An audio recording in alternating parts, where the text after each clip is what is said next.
In this video, I'm going to go over the higher self and what you need to know so that way you can have a more fulfilling journey here and being able to let go easier of past pain and baggage and be able to move to the life that you desire.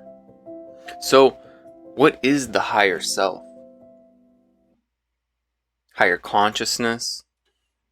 Well, a higher self is actually mapping out and orchestrating every single event that we'll ever experience here as we continue to walk our path and journey as a human. So our physical mind is just the curtain. It's a veil. Once we step in and wake up every single day here in our physical body, we just forget that we actually have a higher consciousness and we are connected to source, and we just came here with limitations so that way we can experience hurdles and expand our consciousness. Now, I have a little quick thing.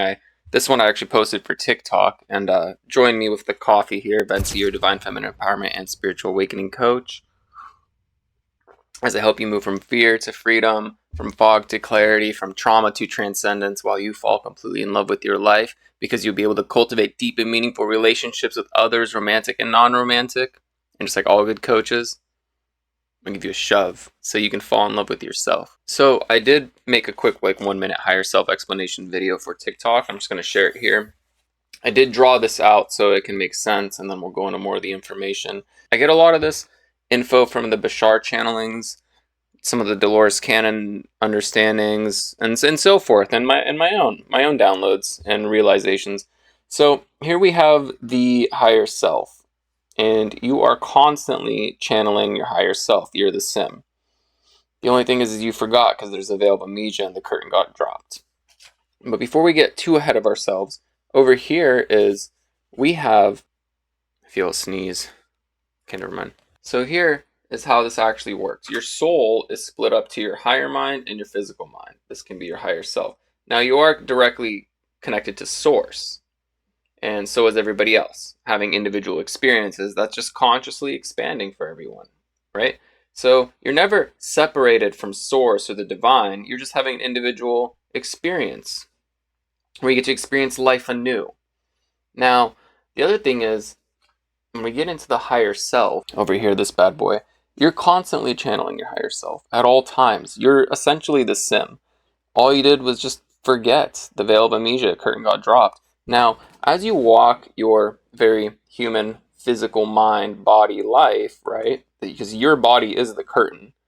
Every time you wake up through the eyes of your human, you kind of forget everything else how powerful you are and everything else that you've experienced as part of the universe. So you can experience this life individually. And again, everybody is a fragment of source. So you go through hurdles like love and heartbreak, challenges, right? And those challenges in your life, whether it's lack of abundance or anything else, it's just all divine specific instructions on how to get better. You get to choose how to pivot and decide where you want to go in your life. Now, a lot of the times you might have a lot of ego blocks and fears and whatnot that kind of comes with the pain and the suffering, that broken heart, right? And that creates that inner trauma that we get to work through, and that is specific instructions on how to get better, right? Maybe you start seeking a counselor or a therapist, psychologist, and you start doing the inner work, shadow work. And a lot of the times people are afraid of doing the healing work.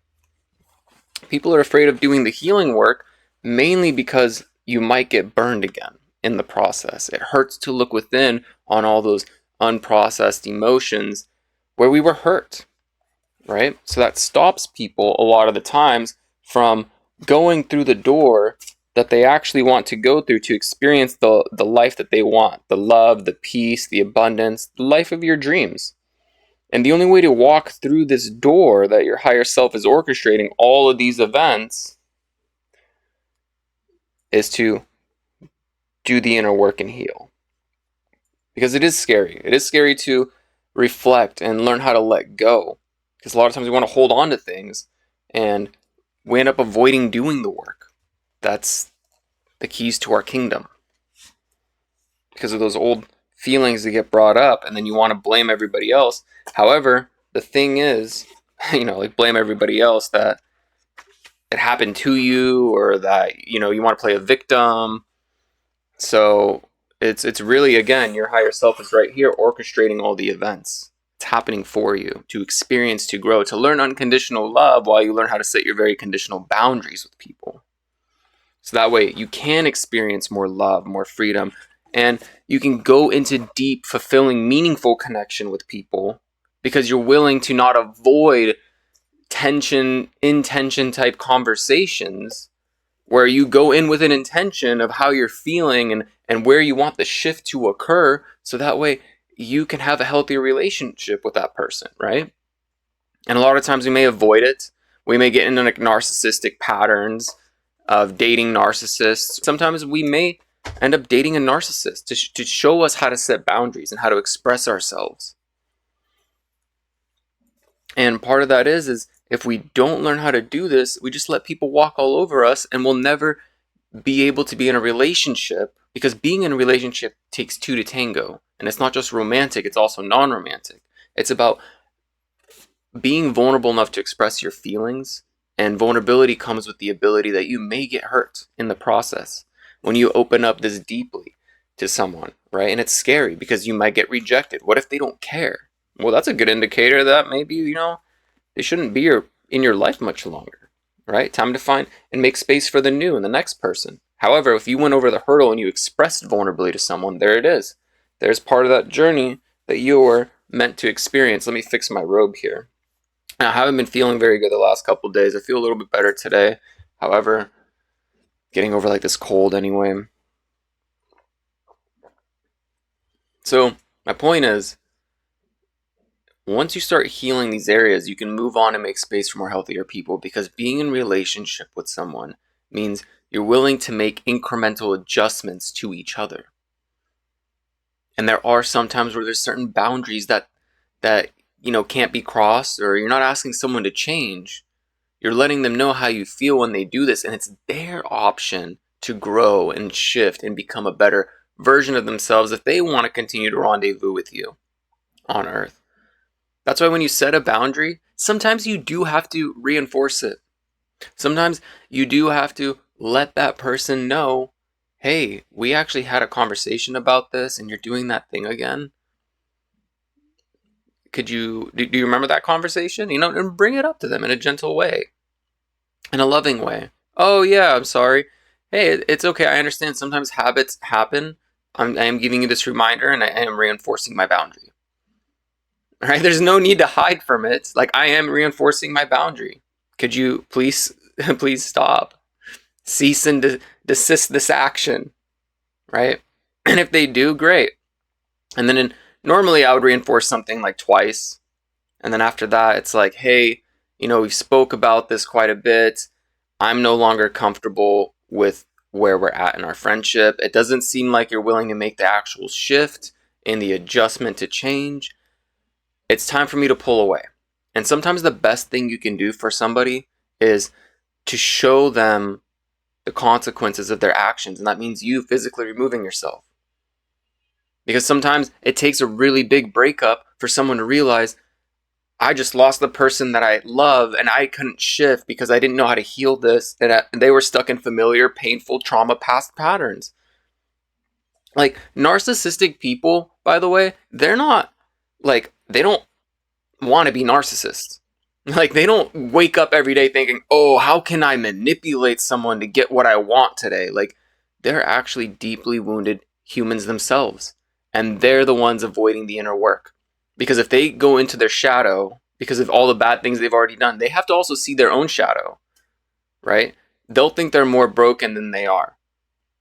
I dated an ex once who antagonized me and pushed me to a point where I finally reacted. Here's actually the story. I was messaging some girl that I went on one date with. We actually ended up being pretty cool friends, and she got really jealous. And I told her, and I even showed her the messages because I was just checking up on her to see how she was doing because she was going through a lot of depression when I met her.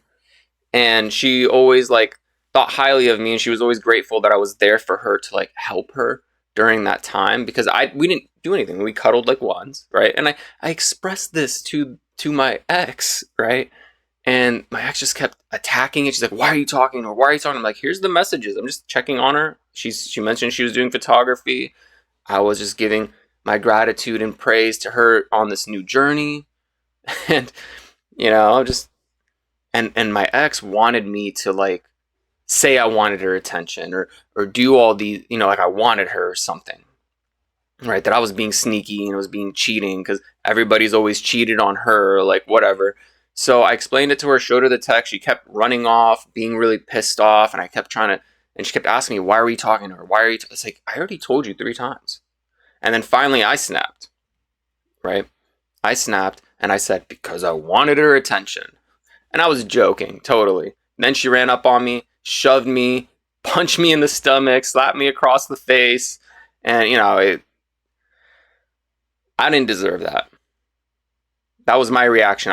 And then she used it against me that I lied, right? I didn't lie. I mean, yeah, in that moment I lied, like, I wanted her attention. No, I didn't want her attention. I wanted to see how she was doing. Check on her, like a good friend would. And so this person actually tried to keep me away from other girls that were literally my friends who she was also friends with, and she kept thinking that they want me and all this stuff. And it's like, maybe they are attracted to me, maybe they do fantasize about me. Big deal, everybody does. Takes two to tango anyway. They're still my really good friend. And she tried to separate me from them. Why? Because she's been hurt in the past. Narcissistic people, she was a covert narcissist. I'm now learning what that is. However, I don't even know why we're getting on this conversation, coffee sessions. However, this is what I mean by pain and suffering, right? She got the reaction out of me, blamed it that I lied, and then she denied it, that she even did it. The next day I tried to have a conversation with her, and I should have left that relationship right away, except I had my own, financial scarcities and lack of abundance back then, and worthiness issues that she was able to validate and provide for me. And plus I was like already fed in to trying to be the best boyfriend for her because of all the bad relationships she's ever had. So I already fed into like this like hero role, which wasn't my job. Right? So this is part of it. I learned through my journey and my process too. Either way, she denied it, that it even happened. And then the conversation got so intense that finally at the end she said, "You know what? I did, and you deserved it." And I'm like, I deserved that because I made up that I wanted her attention, because I reacted finally, like based off of my reaction that you were trying to pull out of me, which I fed into, which is my own fault for not being, strong. It was not my fault. I learned from it now. No, and you know what? None of this is anybody's fault. It's all this past trauma and patterns. So part of it is like you can see where her pain is like she's been cheated on. She's had all these horrible relationships, and narcissistic people want to find a way to protect themselves, so they control. And it may not be like relevant in their mind. It could be subconsciously, right? So I learned from that experience that because she wanted to deny it because she didn't want to look at herself. She already looked at herself as broken goods because she already had like other things happen to her in her life that weren't consensual. And I feel for her. I felt for her. So, except like she kept bringing up all this trauma constantly. Like she never healed from it. And this is what I mean. This is what I mean by this. Like, if you don't do the inner work, you find ways to block yourself walking through this door. If you don't want to heal because you have to look through the blocks and fears and the ego that's trying to keep you safe. Ego isn't a bad thing, by the way. Like, having an ego doesn't mean like, oh, you're full of yourself, like blah blah blah. No, your ego is a persona, a version of you, of whatever that for the moment. And your egos shift consistently. You can shift at any moment. You can shift your personality at any moment. It's a choice. You just, whatever past, whatever BS and human baggage you felt, and And if experienced, it's like, no way you can be a new person. Yeah, you can. You can do whatever you want. It may seem a little delusional to people around you that experience that same past with you, but if you find new people and you start over, you can be a new person. Or you can just be a new person either way and invite the people that are in your life on your new journey to who you are becoming, because you don't want to be the version of you that you were anymore. And that's what I mean by stepping into vulnerable conversation and relationship with people, making incremental adjustments. That's why you can decide and learn how to set boundaries, because I didn't know how to set boundaries with my ex at all. And I struggled, right? And I did all this healing work and all this stuff, and I went through it in order for me to actually be able to express these things, to be able to speak clearly, vulnerably, and show up the way I want to show up in this world, because I'm tired of falling into the cultural societal hypnotic mechanism trap, where masculine men have to suppress their feelings and be in this box, and the suicide rate for men is ridiculous because they struggle with these pain and suffering and emotions they don't know what to do with. So ladies, invite your men into emotional sanctuary. Allow them and let them know, I want you to express your feelings to me. I want to hear you. I want to know what's going on, and I'm here to listen. Sometimes you gotta do that in relationships. Incremental adjustment. You have to adjust also, meaning you have to step through the fire of, oh, this guy just doesn't want to open up his heart or anything. Well, maybe you have to shift the way and get creative to ask and have him express to you this way. Because if you want a healthy relationship with anybody, incremental adjustment, healthy boundaries. And if they want to walk all over your boundaries and blame you and they don't, and it's not safe, because sometimes we want to avoid setting boundaries because of the fact that we may get denied our boundary, just kind of was talking about earlier before I went on this whole rabbit hole. I hope you enjoy the rabbit hole. Let me know in the comments. That's why we avoid it sometimes, though, because we're afraid that they're going to deny us our boundary, and then we just are stuck with how we're feeling. We deal with it and we deal with it. Some people can get married and have horrible relationships, and I watched my parents go through a toxic, physically abusive, well, my dad was, and I got the repercussions of it also. I got abused in the process. And we fear it, and we never make a shift, and then we get stuck, and then we don't like our lives, and then people wait 20, 30 years, and they're fine, like, F this. 20, 30 years of your life? You can shift now. You can shift now. All you do is just make that choice. I don't want to live in fear. Ego, we're not going to stay here where it's safe. We're crossing this bridge, and I don't know what that looks like, because that's the unknown, and that's scary, because you're sitting in comfort with your ego. Your ego has a persona of this is your life. That's what an ego is. So ego death, baby. We're going to experience one, and we're going to create a new persona, a new ego, a new version of us based off of this old one of contrast, of thinking, what do we want to experience and what do we not want to experience in our new life? Oh. Every day is a choice. And that's the whole point of the higher self, orchestrating all of these events. And you have hurdles to go through. And look within and decide, where do I want to shift? That's what inner healing is looking back and deciding what part of this persona and ego do we want to deafen. Invite the destruction of your current reality and comfort, because where you are is only going to keep you where you are. And if you want to go over here, you got to walk through that fire. It may burn looking back. And we got to walk through it to get to where we want to be and create this new beautiful life for ourselves. You get to experience it.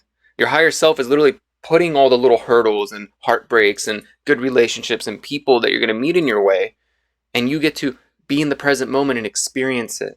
And you only get to look as far as your eyes can see. You don't need to think too far ahead. Enjoy the present, this very present moment, because that's where the most joy and happiness is. If you start overthinking too much of the past or too much of the future, you're going to be in an anxiety loop of overthinking, and you'll never get to experience life.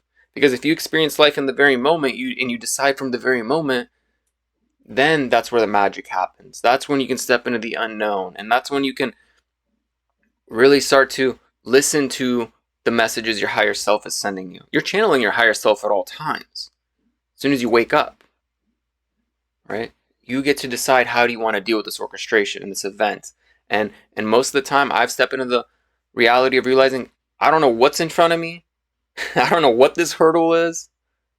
I'm going to meet it with love because I know it's going to benefit me anyway. Everything I've ever experienced is always specific divine instructions on how for me to get better.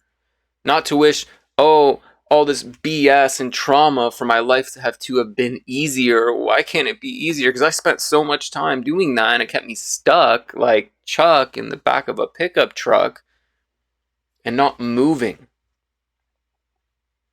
Because you do have to take action. You do still have to walk. You are the one who has to take the steps. Your physical mind, your physical body has to take the steps. Your higher self can't do it. Your higher self can only orchestrate and put everything in front of you. And your higher self is you experiencing this without knowing you're your higher self. Well, now you do. That's what they mean by like the veil is getting lifted, is now that you have access to this information, is that you are here and you get to just enjoy what you're putting in front of yourself. Like you're doing it all. Like it's you. It's not your higher self. Don't separate yourself from that. You are it.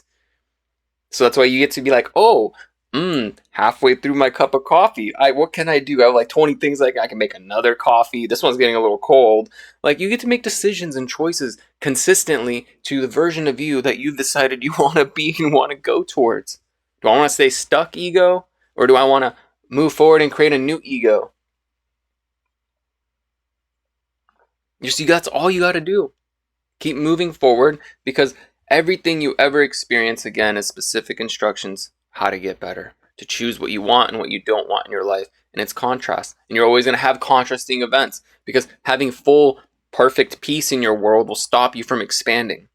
That's the whole point of being here and experiencing contrast. Because up there, you can do whatever you want. Source does, you are part of all that is. Source does whatever Source wants at any given second. You have access to everything. And part of access to everything is being able to experience a new life as a human. So you can now take on any single endeavor and any single hurdle knowing that you're free to do so, that it's going to benefit you. There's a benefit. Stop feeling sorry for yourself. I mean, yes, feel your feelings to release them. It's okay to feel sad. It's okay to feel pain and suffering. What's not okay is to suppress it, because you'll never release it. And then you get stuck into boo-hoo, it's a cold world, you gotta be colder type quote from my little brother who experienced a heartbreak from a cheating ex, and she was a little wild. And it's crazy, I've seen him shift from being a really happy kid to all of a sudden espresso depresso. It's not it's not dessert.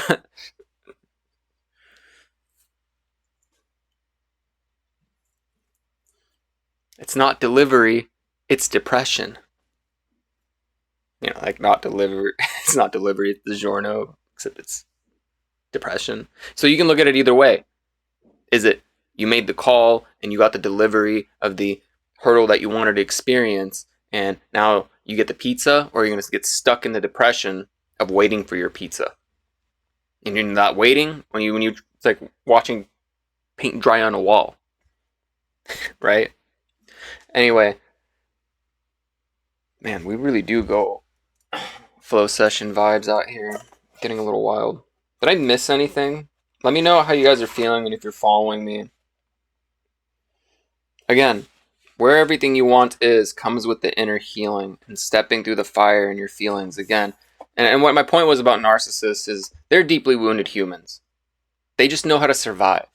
Their focus is to survive. And they do it subconsciously based on all the pain and suffering and trauma and how to protect themselves from it. They start to lose trust in the path they can walk.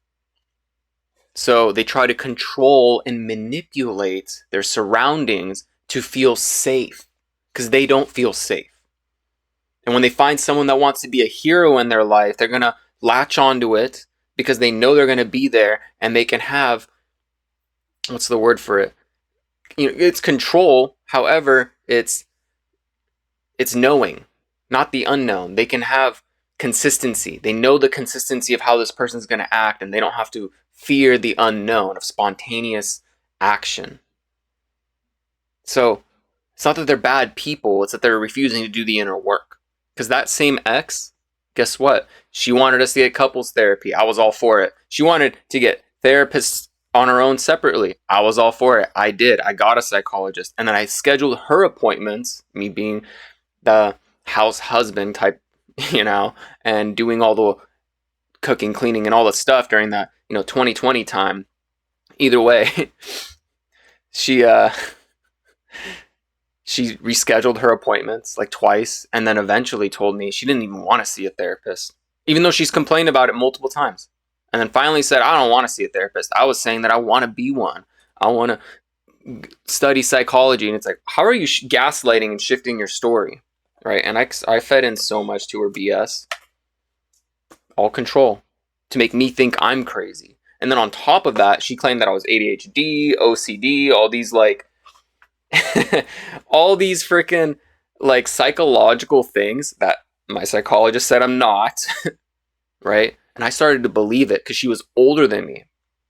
And because she had such an interest in psychology that I believed that she knew what she was talking about. All right. Now it was all sense of control to control me so I can stay in a confined box. Right? And I didn't set my boundaries. And I should have stood up for myself, except I didn't. And should is not a really good word to use. I get to now because I learned from it. I learned from that experience. I learned from the healing, and I know what to look for. So now it's like, and then actually I had another relationship come up like last year, and it was this girl basically almost everything I wanted, right? And like physical attraction and kinks and all the stuff, and like little TMI. Either way though, it's as real as it gets, human experience. She had some of these like narcissistic patterns. And the thing is I learned how to set boundaries, right? And I knew how to say what I want and what I don't want. And I did these things. And guess what? That relationship dissolved very, very quickly. Yeah, it hurt because she was basically portraying everything, except I noticed red flags where it's like, I can't have a committed relationship with this person with the way they're doing certain things and acting. Right? And so I avoided a dumpster fire relationship. Let's just put it that way. Because once you get to this point, you can avoid dumpster fire relationships much easier. And it's not that I was trying to protect myself. I saw these things and I still set boundaries. I still kept expressing my feelings and what's going to take for us to make it work. And eventually we found out it's not going to. Right? And that's all good. Experiences, hurdles, healing. Now you get to be through the door. You got to walk through it, and you got to walk through it with your healing and strength and being vulnerable. Okay? Much love. Have a wonderful, magnificent, transformative, alchemizing day. Love and light vibration out. Bye. Oh, like and subscribe and all that good stuff. It helps the channel,